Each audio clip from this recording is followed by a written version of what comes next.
হাত মুষ্টিবদ্ধ করো, সমাজ থেকে সকল বৈষম্যের কবর রচনা করবার শপথ নাও। হে হতাশাগ্রস্ত জাতি, আসো আল কোরআনের কাছে, আমরা তোমাদেরকে মুক্তির বার্তা শোনাই, আমরা তোমাদেরকে সান্ত্বনার বাণী শোনাবো। আসো হাতে হাত রাখি, সমস্ত বৈষম্য, জুলুম, স্বৈরতন্ত্রের কবর রচনা করে আল্লাহর কোরআনের সমাজ গড়বার জন্য হাতে হাত রাখি।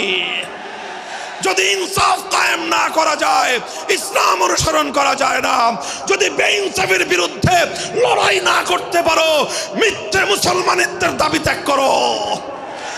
তুমি যদি ইনসাফের জন্য যুদ্ধ করতে না পারো, তুমি যদি বৈষম্যের বিরুদ্ধে লড়াই করার হিম্মত না রাখো, মুসলমানের মিথ্যা দাবি করা ভণ্ডামি ছাড়া কিছুই নয়। আর সর্বোপরি যদি একটি বৈষম্যহীন সমাজ গড়বার জন্য শাহাদাতের রক্ত দিতে হয়, আবু সাঈদদের মতো বৈষম্যের বিরুদ্ধে বুক পেতে দিয়ে জীবন দেওয়ার জন্য শপথ নিতে হবে। কোরআনে পাকের এক একটা আয়াত, কোরআনের এক একটা বিধান আল্লাহর জমিনে বাস্তবায়ন করার জন্য আমাদের জীবন যৌবনের বাজি লাগায় দিতে হবে, বাজি লাগায় দিতে হবে ইনশাআল্লাহ। ইনসাফ কায়েম করতে গিয়ে ছুরি যদি নিজের সন্তানের হাতের উপর দিয়ে যায়, সে হাত স্তব্ধ হয়ে যাবে না, সে হাত থমকে দাঁড়াতে পারবে না। যেখান দিয়ে ইনসাফ যাবে সেখান দিয়ে ইনসাফকে চালিয়ে দিতে হবে।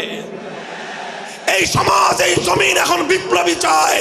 সে বিপ্লব আব্রাহাম লিঙ্কনের আদর্শের বিপ্লব নয়, সে বিপ্লব কার্ল মার্কস, মাও সেতুং আর লেনিনদের বিপ্লব নয়।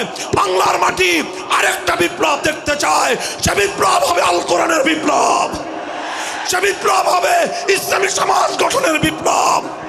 সেই বিপ্লবের জন্য 2000 যুবক নয়, যদি 2 লক্ষ যুবকের তাজা বুকের শাহাদাতের রক্তের প্রয়োজন হয়, সে রক্ত দেওয়ার জন্য শহীদ ঈদগাহে কারা কারা জমায়েত হবে, কারা কারা জমায়েত হবে। হ্যাঁ, এটা শুধু কথার কথা না, শপথ।